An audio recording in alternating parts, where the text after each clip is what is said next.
Olá pessoal, tudo bem? Dando continuidade à nossa aula 20, vamos agora apresentar alguns teoremas que são importantes para a continuidade do curso. São teoremas que vocês, de certa forma, já têm alguma familiaridade e outros que vão facilitar significativamente a nossa vida. Vamos lá. Primeiro teorema. Seja T de V e W numa aplicação linear, então o núcleo da transformação linear vai ter apenas o vetor nulo se e somente se a nossa transformação for injetora. É muito simples, pelo menos o enunciado, o que esse teorema está conversando com a gente. Por quê? Não sei se vocês já perceberam, mas uma coisa complicada é verificar se uma transformação é injetora. Né? Por quê? Você vai verificar se duas imagens, se uma única imagem ela tem dois vetores distintos indo para ela, do domínio. Né? Então, isso é complicado. Não tão complicado, mas dá um pouquinho de trabalho. E esse teorema está dizendo assim, olha, você não precisa fazer isso. Você só precisa ver se no núcleo tem apenas o vetor nulo, porque se isso acontecer, então sua transformação obrigatoriamente vai ser injetora. Então, como é que eu faço isso? Como eu tenho um se somente se, então eu vou ter que verificar as duas coisas. Deixa eu colocar aqui em cima. A primeira coisa que eu vou verificar é se no núcleo da minha transformação tem apenas o vetor nulo, então T é injetora. Pronto. E a volta é o quê? Se T é injetora. Opa, ficou esquisito aqui. Injetora. Então, o quer de T vai ter apenas o vetor nulo. Tá bom? Certo. Então, vamos verificar agora. Na primeira parte, que é a ida, né? A gente diz se o núcleo tem apenas o vetor nulo, eu estou repetindo o que a gente falou lá. Então, T é injetora. Okay. Nessa primeira parte, a gente tem, olha, como hipótese que o meu núcleo tem apenas o vetor nulo e como tese que T vai ser injetora. Então, eu vou fazer o seguinte. Sejam U e V vetores pertencentes ao meu domínio, tá bom? E T de U igual a T de V. Então, olha o que vai acontecer. Eu posso pegar e trazer tudo para o mesmo membro. T de U menos T de V é igual ao vetor nulo. Eu vou usar aqui a linearidade, né? Então, eu tenho que T de U menos V é igual a zero. Ora, eu tenho uma aplicação linear de um vetor que dá igual a zero. Quer dizer que esse vetor, no caso é U menos V, ele pertence a quem? Ele pertence ao quer de T. Logo, U menos V pertence ao quer da minha transformação. Ok. Mas, por hipótese, no núcleo da minha transformação existe apenas o vetor nulo. Então, eu tenho que U menos V é igual a zero, ou seja, U é igual a V. Ora, se T de U é igual a T de V, implicou que obrigatoriamente U é igual a V, eu concluo que T, a minha transformação, é injetora. Pronto. Agora eu preciso mostrar a volta, né? Qual é a volta? Se T é injetora, então, vou botar aqui a setinha. Então, o quer de T vai ter apenas o vetor nulo. Como é que a gente demonstra isso? Pensa o seguinte. T de V ser igual a zero. Aí, qual é a minha hipótese? Né? T é injetora. Eu sei que, por ser uma transformação linear, T de zero é igual a zero, obrigatoriamente. Ora, mas T é injetora. Se duas imagens são iguais, quer dizer que os vetores que geraram essa imagem são iguais, né? Então, V é igual a 0. Logo, no quer de ter, vai ter apenas o vetor nulo. Por quê? Porque qualquer vetor cuja imagem for igual a 0, vai implicar que esse vetor vai ser o vetor nulo, porque tem injetora, certo? Então, isso facilitou muito nossa vida. Quando cair agora um exercício, verifique se a transformação é injetora, seu trabalho vai ser qual? Seu trabalho vai ser verificar se no núcleo existe apenas o vetor nulo, tá bom? Então, uma consequência direta desse último teorema é o seguinte. Se eu tenho uma transformação linear injetora e um conjunto de vetores linearmente independentes, então a transformação o conjunto formado pelas imagens desses vetores também vai ser LI. E como é que eu verifico isso? É simples. Faço uma combinação linear, α1 t de V1 mais α2 t de V2 mais αn t de Vn, dando igual a 0, né? Porque sempre que eu quero verificar se um conjunto é LI, eu faço essa combinação dando vetor nulo. Uso a linearidade, né? T de α1 V1 mais o que é mais? αn Vn igual a 0. Aí eu penso o seguinte, olha, essa transformação é injetora. Ser injetor implica obrigatoriamente que o meu conjunto, na realidade, que o vetor que está aí dentro dessa transformação é o vetor nulo, né? Porque no núcleo tem apenas o vetor nulo. Então, α1, V1 mais α2, V2 mais αn, Vn é igual a 0. Só que, por hipótese, eu tenho que esse conjunto é LI. Logo, α1 é igual a α2, que é igual a αn, que é igual a 0, né? Se esses coeficientes são 0, implica dizer que esses carinha aqui são identicamente nulos, né? Logo, ou portanto, né? Portanto, o conjunto T de V1, T de V2, T de Vn é linearmente independente, tá ok? Esse outro teorema, que é chamado teorema do núcleo da imagem, ele é um dos teoremas centrais que está no top 5 aí da álgebra linear. E ele vocês já estão, de certa forma, familiarizados, porque eu fui dando spoilers, né, com o tempo, à medida que a gente ia conversando, mas vocês vão perceber que a demonstração dele, apesar de ser extensa, é muito simples de ser entendida. E como é que eu vou fazer? Vou fazer assim, olha. O que diz o teorema, né? Antes disso, você já tem uma transformação de V em W, uma aplicação linear. Então, a dimensão do núcleo da minha transformação mais a dimensão da imagem da minha transformação é igual à dimensão do domínio. Como é que eu faço isso? A primeira coisa que eu vou fazer o seguinte.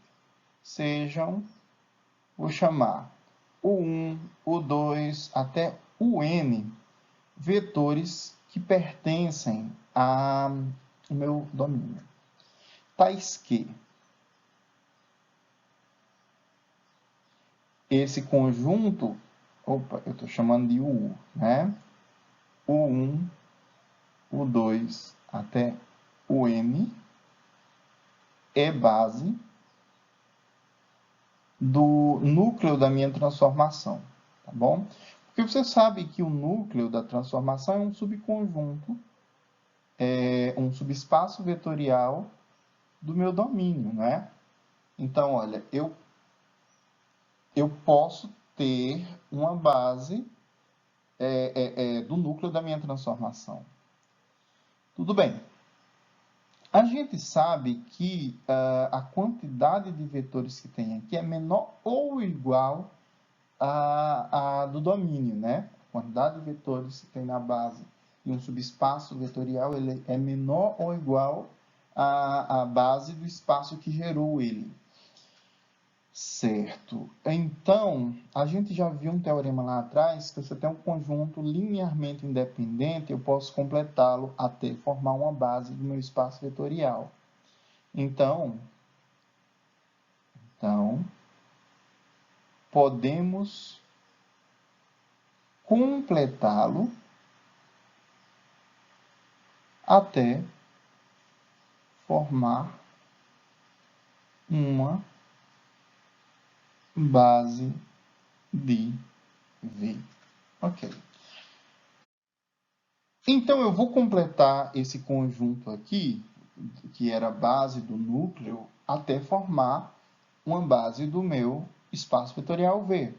Olha, seja o conjunto. Opa, eu chamei U, né? Sempre estou querendo colocar V. O 1, o 2, até o M. Aí eu vou adicionar agora W1, W2, WM.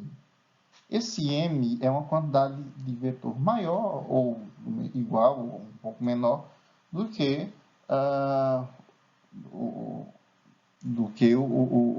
a base que eu tinha antes, né? Do que os. Ok, então seja esse conjunto uma base de V. Para mostrar esse teorema, eu preciso mostrar o seguinte. Então, T de W1, T de W2, T de WM é base da imagem da minha transformação. Eu tenho que mostrar isso para demonstrar meu teorema e daqui a pouco a gente reflete sobre esse resultado. Falar que isso daqui é uma base do meu espaço vetorial é dizer o seguinte, é dar duas condições, né? Primeira é que esse conjunto T de W1, T de W2, T de WM gera a minha imagem.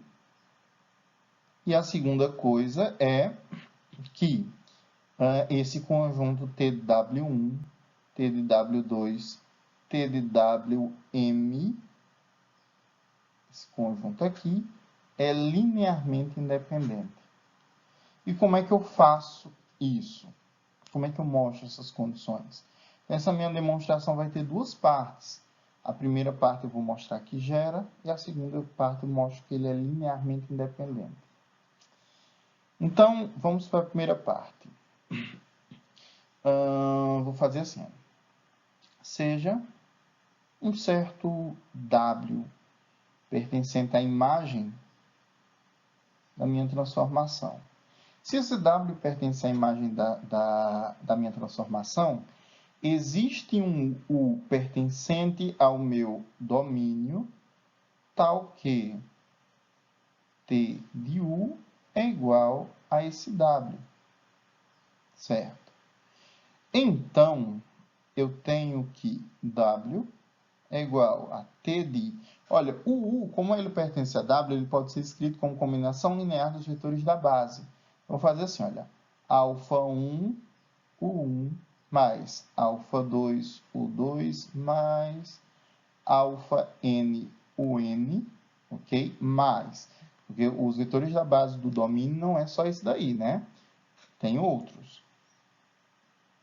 Beta 1, W1, mais beta 2, W2, mais beta M, WM. Ok.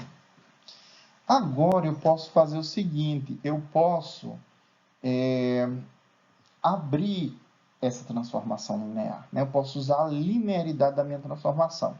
Então, eu tenho que W é igual a alfa1 T de U1 mais alfa2T de U2 mais alfa-NT de UN mais beta1T de W1 mais W2 beta 2T de W2 mais beta MT de WM.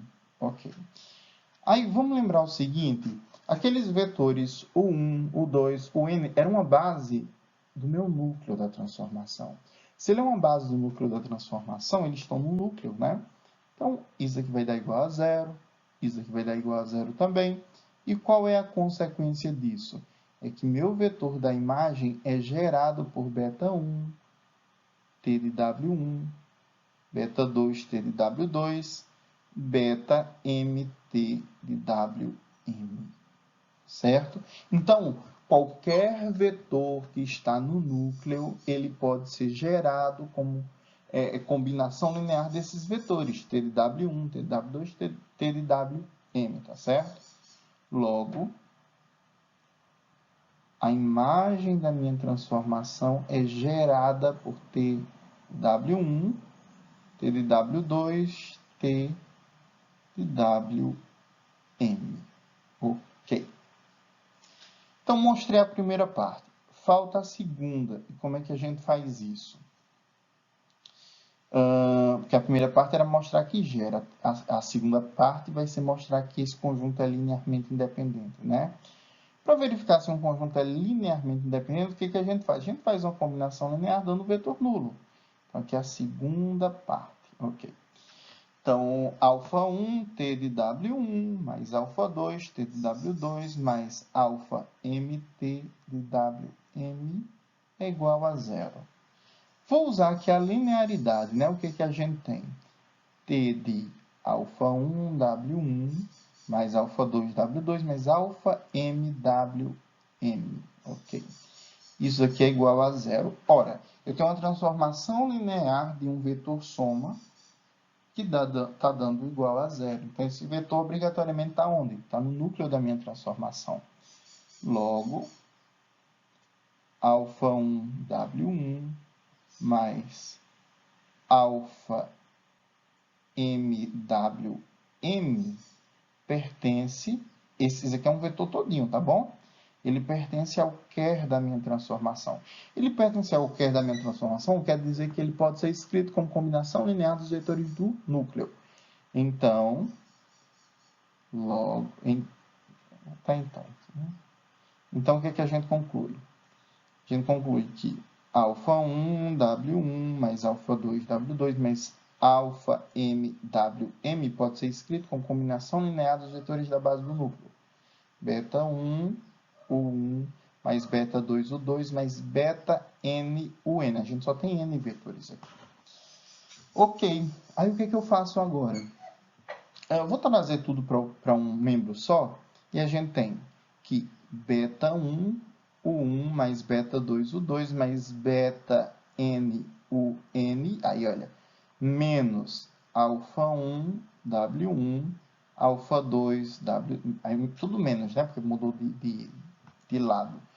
Então, alfa M, WM é igual a zero, certo? Só que vocês devem lembrar que esse conjunto U1, U2, UN, W1, W2, WM é base do meu espaço vetorial V, né? Se ele é base do meu espaço vetorial V, implica dizer que ele é linearmente independente. Ou seja, ele ser linearmente independente quer dizer que beta 1 é igual a beta 2, que é igual a beta N, que é igual a alfa 1, que é igual a alfa 2, que é igual a alfa, aqui é M, né? Alfa, oh, não. O beta, ele está até N, porque ele é de U. Alfa N, ou beta N e alfa M, pronto. Isso aqui é igual a zero, ok. Ora, se esses coeficientes são obrigatoriamente nulos, quer dizer que os alfas, né? Os alfas são nulos e os betas são nulos também. Então, sendo alfas nulos, aqui, olha, alfa é nulo, alfa nulo. Uma combinação linear cujos coeficientes são obrigatoriamente nulos é uma combinação feita por vetores linearmente independentes, né? Logo, esse conjunto T de W1, T de W2, T de WM é linearmente independente. O que isso significa? Vamos pensar um pouco. Não sei se vocês lembram, mas no início da questão a gente disse que o 1, o 2, o n é uma base do núcleo da minha transformação. Ok. E agora a gente mostrou que T de W1, T de W2, T de Wm é base da imagem da minha transformação. Aí eu pergunto a vocês, quantos vetores tem no núcleo, na base do núcleo? Ou seja, qual é a quantidade de vetores da base do núcleo? Ou ainda, qual é a dimensão do núcleo da minha transformação? A dimensão do núcleo é igual a n vetores. Qual é a dimensão da imagem? A dimensão da imagem é m vetores, né? E quantos vetores estão na base do meu domínio? Se vocês forem olhar, a gente juntou, né? Os U's com os W's, né? Então, a gente também tem n mais U. Logo, a dimensão de V, que era n mais m, é igual à dimensão do quer de T, que é igual a n mais a dimensão da imagem da minha transformação, que é quem? É n, tá bom?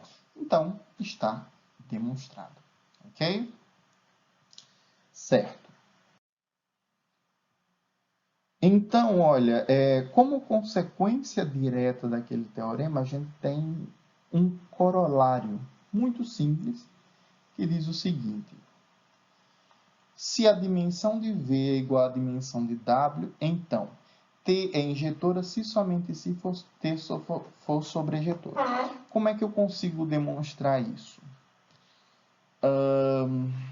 Pensem comigo. A gente tem ida e volta, né? Um se somente se. Se a dimensão de W, ou dimensão de V é igual à dimensão de W,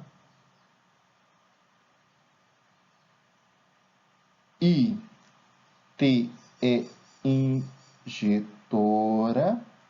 então T é sobrejetora.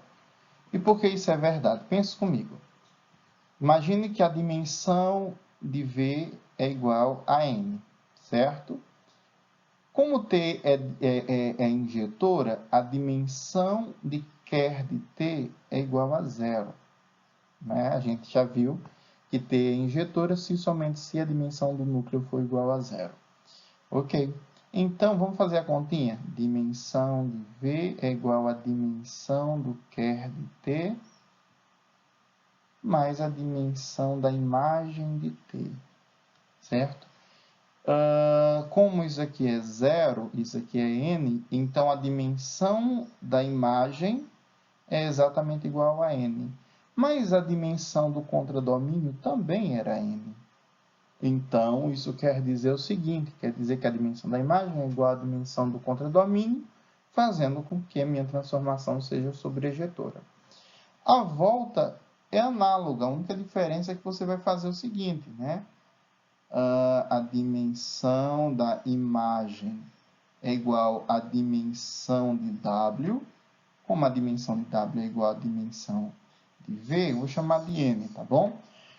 Então, dimensão de V é igual à dimensão de quer de T mais dimensão da imagem da minha transformação. Ora, eu sei que isso daqui é N. Eu sei que isso daqui é N também. Então, quem é que sobra para o núcleo? Ser zero. E o fato do núcleo ter apenas ter dimensão nula quer dizer que ele tem apenas o vetor nulo gerando ele. Ou tem apenas o vetor nulo nele, né? E fazer isso implica dizer que a minha transformação é injetora.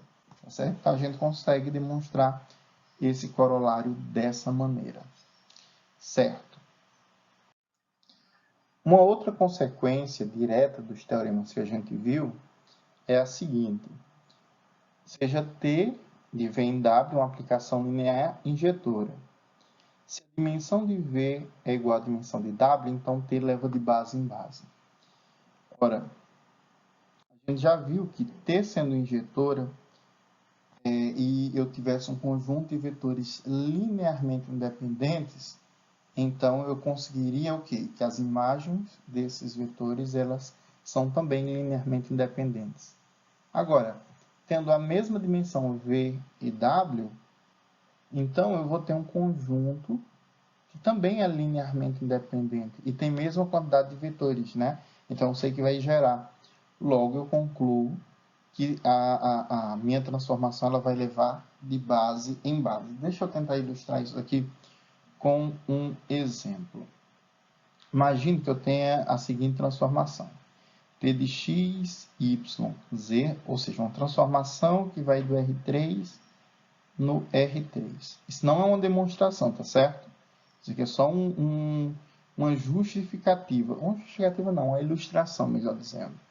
Né? T de x, y, z é igual a x mais z, y e, sei lá, 2z. Certo? Se eu verificar, vamos dizer aqui, olha que legal. Essa transformação, se eu verificar direitinho, eu percebo que no núcleo dela tem apenas o vetor nulo. Como é que eu faço isso? X mais z, y e 2z é igual a 0, 0, 0. Quer dizer que x mais z é igual a 0, y é igual a 0 e 2z é igual a 0. Como 2z é igual a 0, então quer dizer que z é igual a 0. Né? Então, aqui eu tenho que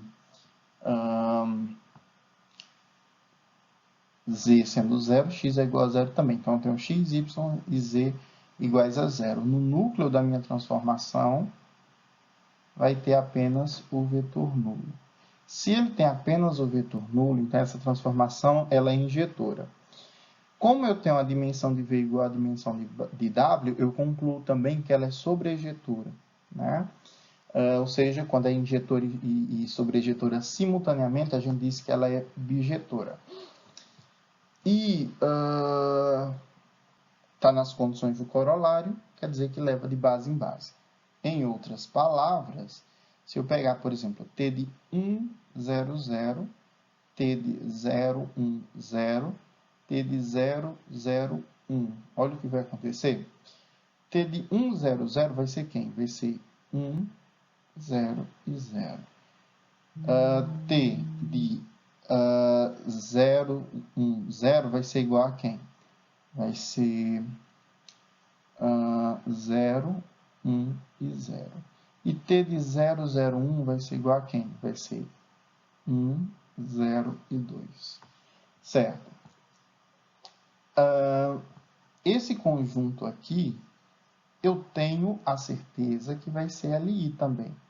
1, 0, 0, 0, 1, 0 e 1, 0, 2. Mais do que isso, esse conjunto também vai ser uma base de V, tá bom? Vai ser uma base no caso do R3. E só para finalizar, eu quero apresentar uma definição e essa proposição para a gente tentar resolver um exercício bem bacana, que é o seguinte. A gente vai falar agora sobre isomorfismo e automorfismo.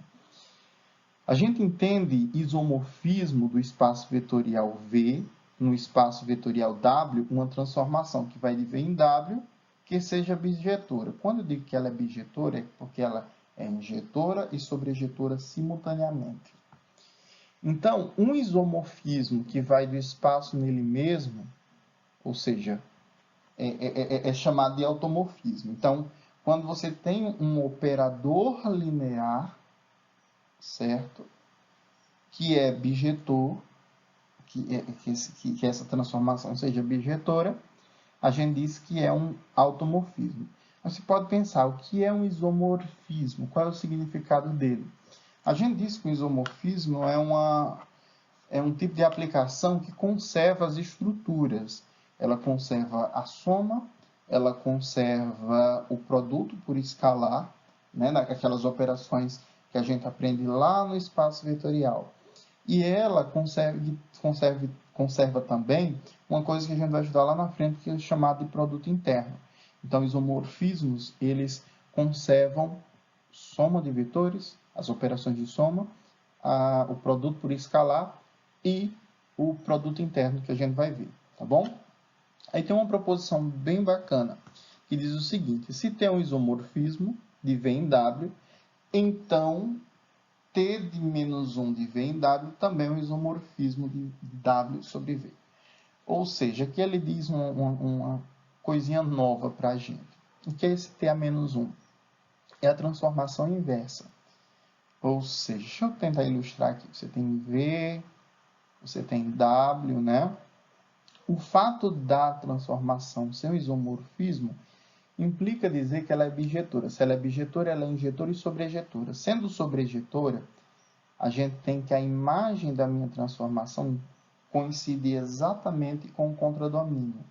Então, olha, se eu tenho elementos do domínio aqui, através de T, né, que vai de V em W, a transformação inversa permite fazer o caminho contrário, que é quem?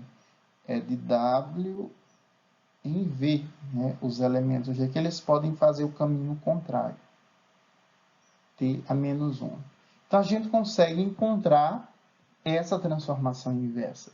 E para ilustrar isso, eu quero... Lógico, essa proposição tem uma demonstração, eu vou deixar a cargo de vocês. Mas eu quero ilustrar com um exemplo. Bom, mostro que o operador linear do R3, quando eu digo operador linear, eu estou falando de uma transformação que vai do espaço nele mesmo, né?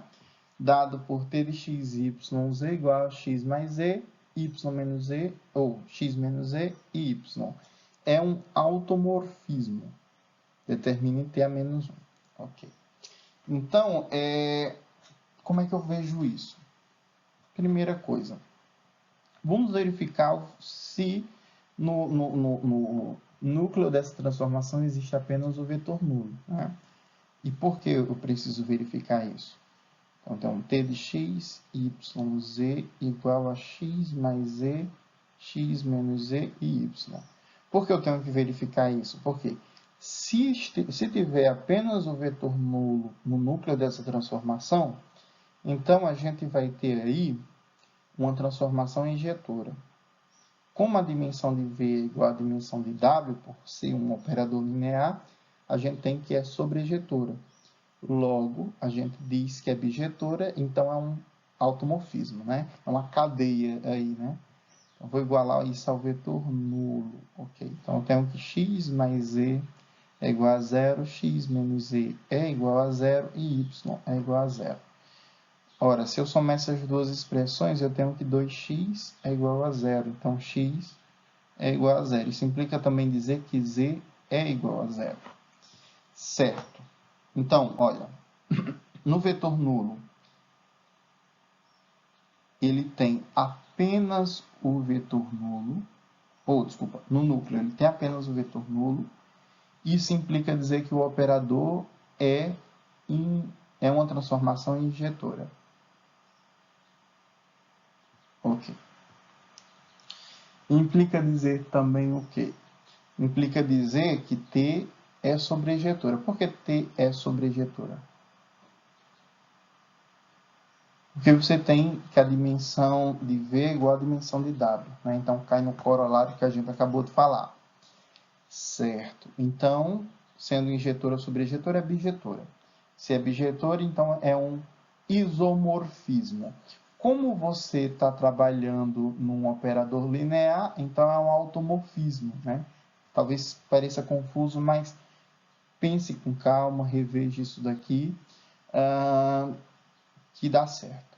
Então, eu já sei que é um automorfismo. Sendo um automorfismo, então eu consigo encontrar a transformação inversa. Como é que eu posso fazer esse procedimento? Olha que legal. Eu penso assim, t de 1, 0, 0 é igual a quem? Vai ser 1, 1 e 0. T de 0, 1, 0 é igual a quem? A 0, 0 e 1. E t de 0, 0, 1 vai ser igual a quem? Vai ser 1 menos 1 e 0. Pronto. Eu encontrei a transformação de vetores de uma base, né? Pelos corolários que a gente já viu, a gente sabe que esse conjunto aqui é LI. Mais do que isso, a gente sabe que Z é uma base do R3, né? Então, para encontrar a transformação inversa, você vai fazer o caminho contrário, ou seja, T a menos 1 de 1, 1 e 0 é igual a quem? A 1, 0, 0. T a menos 1 de 0, 0, 1 é igual a 0, 1 e 0. E T a menos 1 de 1 menos 1 e 0 é igual a quem? É igual a 0, 0 e 1. Eu só não entendi. Olha que eu estou pegando a transformação desse carinha sendo igual a esse, ou seja, a transformação da imagem dando o domínio, tá bom? Então, feito isso, a gente precisa encontrar qual é a expressão de T a menos 1. E a gente já fez algo parecido em aulas anteriores, né? Deixa eu colocar essas afirmações lá em cima para a gente ter espaço de resolver. T a menos 1 de 1, 1, 0 é igual a 1, 0, 0. T a menos 1 de 0, 0, 1 é igual a 0, 1 e 0. E T a menos 1 de 1 menos 1 e 0 é igual a 0, 0 e 1. Qual é o procedimento agora? Eu escrevo os vetores da nova base que eu encontrei como combinação linear para dar o x, y e z, né? Então, fica como?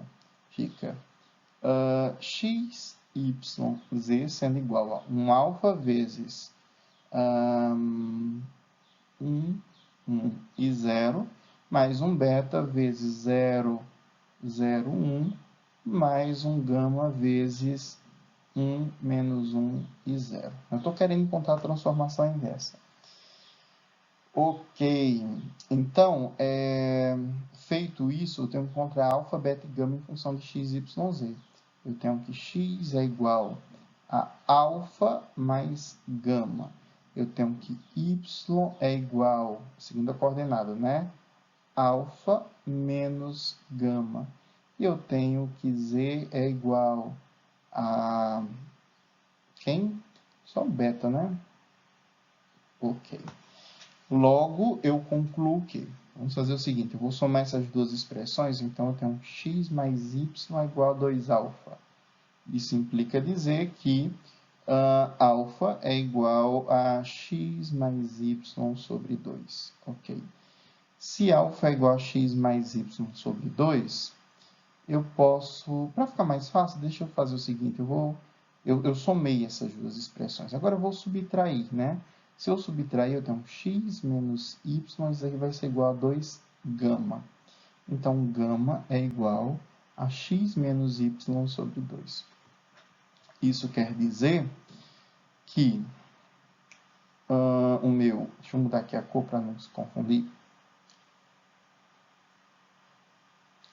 O meu x, y, z é igual a alfa, quem foi alfa que a gente encontrou? X mais y sobre 2 vezes o meu vetor aqui, né? 1, 1 e 0. Mais o beta que eu encontrei. O beta a gente encontrou que era o z, né? Z vezes... quem é aqui o vetor? Aqui, ó. 0, 0 e 1. Mais o gama que a gente encontrou, que foi quem? X menos y sobre 2 de 1 menos 1 e 0. Ok. Então, ao aplicar a transformação linear, t de x, y e z, eu já vou ser um pouco mais direto, tá bom? Vai ser x mais y sobre 2 vezes t a menos 1. Opa, aqui eu estou aplicando a transformação inversa, desculpem, né? Aqui vai dar 1, 1 e 0, mais z, t a menos 1 de 0, 0, 1, mais, aqui vai ficar x menos y sobre 2, t a menos 1 de 1, menos 1 e 0. Certo?